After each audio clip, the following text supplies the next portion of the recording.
Thanks for choosing this free Anfield Index podcast. If you'd prefer to listen to this or any of our other shows without adverts, then now's the time to check out Anfield Index Pro. With AI Pro, you can supercharge your entire listening experience. You'll not only get all of our podcasts without the ads, but you'll have them far faster with our Quick Publish feature available exclusively for subscribers. AI Pro also puts you in the heart of our sound studio, with an option to listen to many of our shows live and interact with the podcasters in real time as the shows are recording.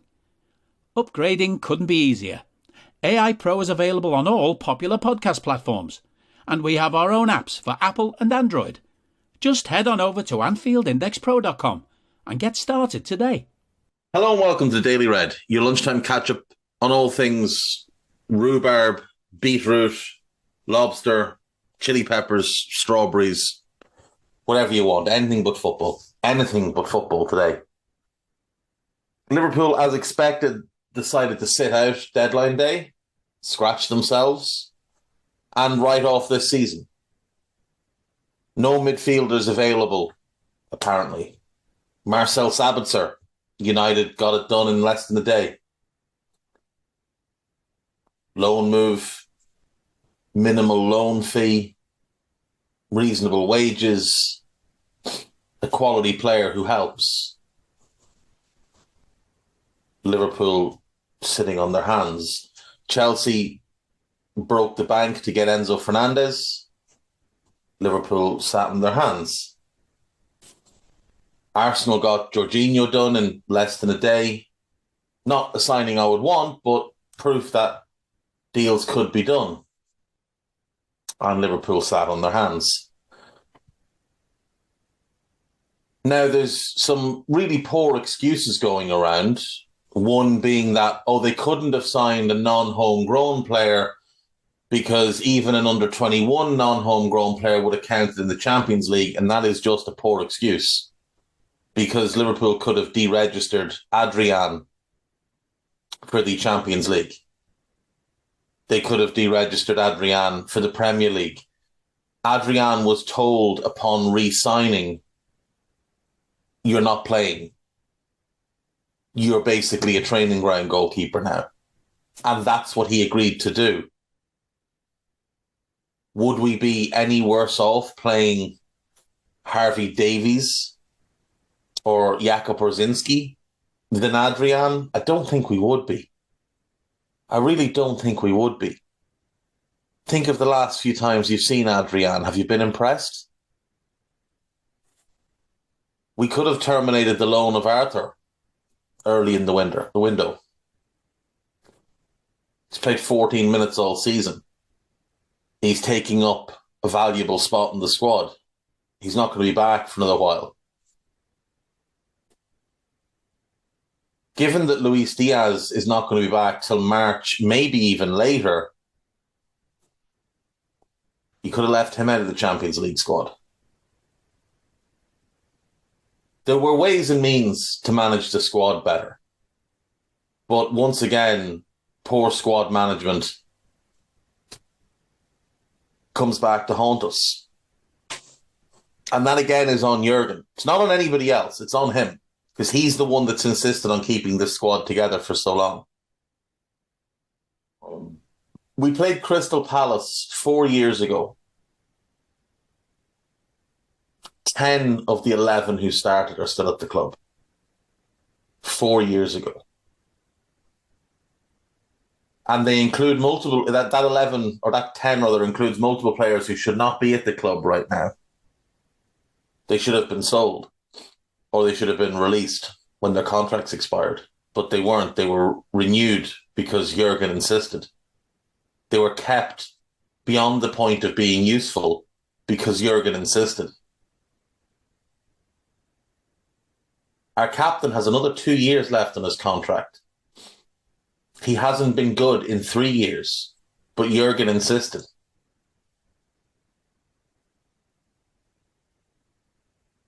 Bobby Firmino hasn't been consistently good in 3 seasons. 3.5 seasons now. He's injury prone. He's aging. He's not nearly as effective anymore. But they're talking to him about a new contract because Jurgen insists. It would be no surprise if they come to terms on an extension with Naby Keita or with Alex Oxlade-Chamberlain because Jurgen insists. Now, the justification being given for sitting out January is Jude Bellingham. The justification for not signing anybody last summer after the Tchouaméni deal fell through was Jude Bellingham. Totally different type of player to Tchouaméni. You wanted Tchouaméni, you didn't get him, so instead of signing somebody that fits the same type of profile, you want a totally different type of midfielder. Make it make sense. But now Liverpool are backed into a position where they have to sign Jude Bellingham, regardless of whether that's the best thing for them or not. Right now, this club needs 4 midfielders this summer. It needs 2 right now,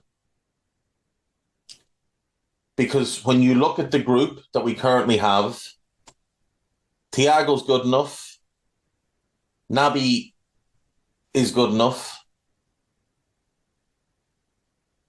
Besetic will be good enough in time. After that, I mean, realistically, right now, we need 2 starters to go with Thiago. And then if you had Naby, Besetic, Jones, and say Fabinho gets a little bit better, then you'd be okay. But that's with 2 additions now. Come the summer, Naby leaves, Ox leaves. It doesn't look like Fabinho's going to get back to the level he was at. And we know Henderson's finished. So we'll need 2 more. At least 2 more. Maybe 3 more if Fabinho gets sold. That would be 5 midfielders. But the likelihood is that Fabinho won't get sold. Unless he asks to leave. Because Jurgen has this weird idea that you can't tell players to leave a football club. So, if we don't make Champions League, which at the moment looks likely, you're telling me there's going to be a budget for Jude and the others that we need? Not a chance. Not a chance. I don't even see the likelihood of us getting Jude if we don't get Champions League, or even having the money to bid for him. So we'll get excuses. Now, not signing Jude isn't the end of the world, but it would be extremely embarrassing for the club. And it would also mean that this season was written off for nothing. There are other alternatives. You could sign Mason Mount, potentially. Mason Mount and Matthias Nunes would cost roughly 100 million combined, which would leave money from just the Jude fund for a 3rd midfielder. But if we sign Jude, there's no way we're getting multiple other midfielders, which means we go into next season short as well, having to watch players who can't play try to play. And Jurgen will have insisted on keeping probably Milner. He'll insist on continuing to play Henderson. And we'll struggle again. And likely miss top 4 again. And then you're going to look at the squad and you're going to see Mo pushing 33. Virgil will be 33, pushing 34. You're going to see Thiago leaving, in all likelihood. And you're going to need even more. And this is the problem with the short-term thinking that's been very much a part of Liverpool's makeup for the last few years. You see, when we didn't sign the players we needed after winning the Champions League, and everybody thought that winning the league title justified not signing anybody, what you were actually doing is you were shortening the shelf life of this squad. And with the talent that we've had over the last 5 years, a league title in the Champions League, great as they are, that's underachieving. This squad should have won more. Michael Edwards built a squad that should have won more.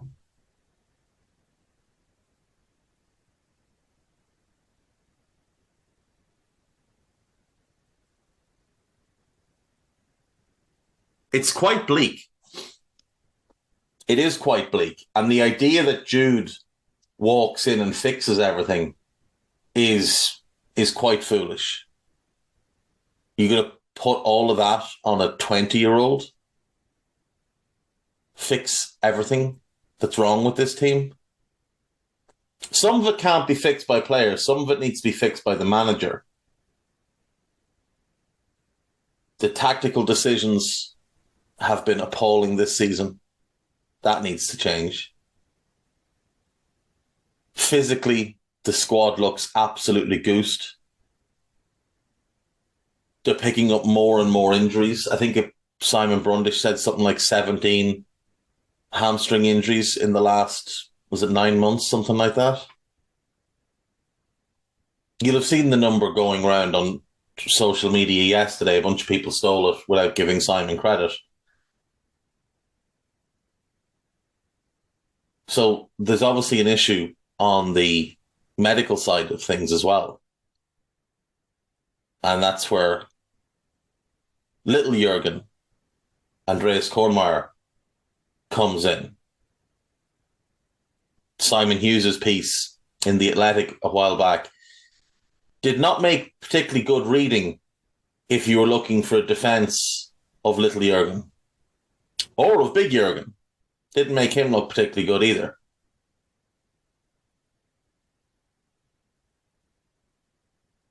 Something's rotten within the club at the moment.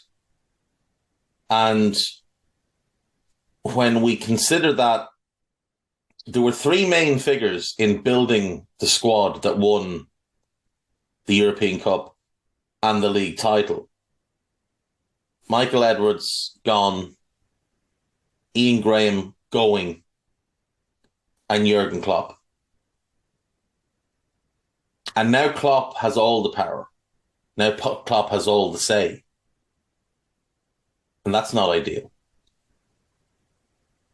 When Klopp took over, he spoke about the importance of him just being the coach and having a sporting director, having a team that look after recruitment for him.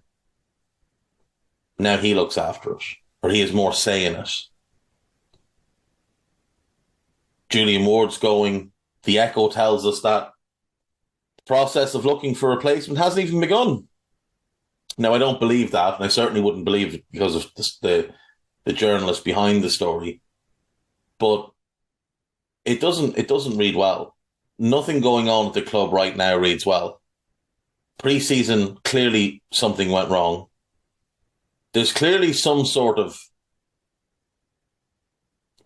I don't want to say attitude problem, but there's clearly something wrong with the squad where the desire they've previously had isn't there. Then they had the 6-week break for the World Cup, an opportunity to reset, retool. Didn't happen. Came back from the World Cup break looking worse than they had going into the World Cup break. And this team does not look like a team that's capable of running off a string of good results. We haven't been unlucky this season. We're not 10th by bad fortune. We're 10th because we've been garbage. Look at the performances this season. Like, how many good league performances have we actually had? We started off the season away to Fulham. We were dreadful. We were awful at home to Palace. We were awful away to United. We played well against Bournemouth, but Bournemouth were awful. They made it very easy for us, but we were good that day. So there's one. We weren't good against Newcastle. We were awful against Everton. We were poor at home to Brighton. We were awful away to Arsenal. We played really well at home to City. We weren't particularly good against West Ham. We were awful against Forest, awful against Leeds. We were good for an hour against Spurs. We were okay against Southampton, but just okay. We weren't good against Villa. We had moments where we looked good, but they missed a bunch of sitters. We were dreadful against Leicester, dreadful against Brentford, pathetic against Brighton, and we weren't good against Chelsea. That's 3 good performances in the league. 3. Bournemouth, City, Spurs away. And even the Spurs away, the last half hour was ropey. Now, if you want to say West Ham, fair enough. If you think we played well against West Ham, fair enough. That's 4. But the last half hour was awful, regardless of what way you want to look at it. The last half hour was dreadful. So we'd have 4, 2 of which weren't full games. That's from 19 league games.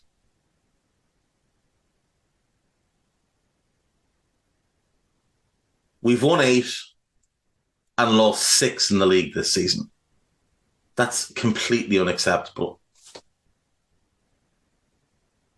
In the FA Cup, we were poor at home to Wolves. We were okay away, but we weren't good. And we were fairly poor against Brighton. In the EFL Cup, team of kids against Derby doesn't count. We were poor away to City. In the Champions League, we were dreadful against Napoli. In fairness, I thought about this last night after saying it to Carol. We actually played well against Ajax at home, so I'll take that one. That's 5 for the season. We weren't good at home to Rangers. They were just crap. But we were good away to Rangers. So there's 6. We were good away to Ajax, and we were very good at home to Napoli. So there's 8 good performances this season. From 8, 11, from 30 games. 8. And if you want to count the Charity Shield, fair enough. There's 9 from 31 games. 9 times out of 31 we've played well this season. And a couple of them weren't the full 90. That's not acceptable at all. You look at the games we've got coming up. Wolves away, that's going to be tough. Everton at home, Sean Dyche, new manager bounce. Newcastle away, seems horrible. Crystal Palace away, we should win that game. They're fairly poor this season. Then United at home. Bournemouth away, they've just improved their squad substantially. Fulham home, City away, Arsenal home, Leeds away, Forest away, home, West Ham away. Like, there's a few games here you'd expect us to win, but I'm not seeing a string of results there. Like, I don't expect us to beat Newcastle. I don't think I expect us to beat United at the moment. Certainly don't expect us to beat City or Arsenal. Got Real Madrid in the Champions League. Don't expect us to beat them. Very hard to see us beating them. Very, very hard. So, all in all, an absolute disaster of a season. We sit 9th. And even if we get top 4, this is not going to be a success. This is not something that should be cheered if we finish 4th, given the caliber of players we have in our squad. If we finish 4th, that's still failure. The only thing that makes this season a success is winning the Champions League. Would anybody bet their hard-earned money that we'll win the Champions League this year?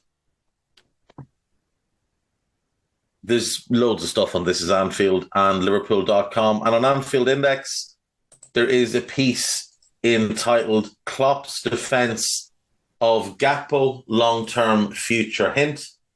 That piece was written by David Davis. There is also January transfer window, deepening the mystery of LFC current shortcomings. This piece also written by David Davis. So you've got those two. There's a new podcast up. There's a new Under Pressure, where the lads look at hamstrings. They look at relegation form. They look at the current mid-block. They look at us being at rock bottom, or can it get worse over the next... have the last 20 games been as bad as it gets, or will it get worse? And where do we go from here? That is Dan Kennett, Daniel Rhodes, Phil Barter, and Simon Brundish. So do give that one a listen. There's also a Scouted Out where myself and Carl looked at potential sporting director options. So give that a listen as well. And if you're in the mood for something non-football related, there is a Buzz podcast out. Myself and Trev Downey having a chat about JFK, the movie, the Oliver Stone classic, Kevin Costner, the highs and lows of his career, that amazing run he had from the late 80s up to like 94 when Wyatt Earp was a first misstep, and then Waterworld and The Postman massively damaged his career. We had a bit of a chat about some other 90s movies, a bit of a chat about Mel Gibson as well in there. It's a very nice non-football related discussion. And to give you a little peek behind the curtain, before we started recording that, we spent no less than 20 minutes discussing how we could possibly do our podcasts between now and the end of the season without talking about Liverpool. And the best idea I could come up with was that this would be a podcast about things that were red and not about Liverpool. And I asked Eddie, and Eddie laughed at me. Just flat out laughed. Didn't give me an answer, just flat out laughed at me. Disrespectful. But yeah, listen, this is where we are. So just fucking enjoy it. I'll see you tomorrow. Bye-bye. We hope you enjoyed listening to this Anfield Index show.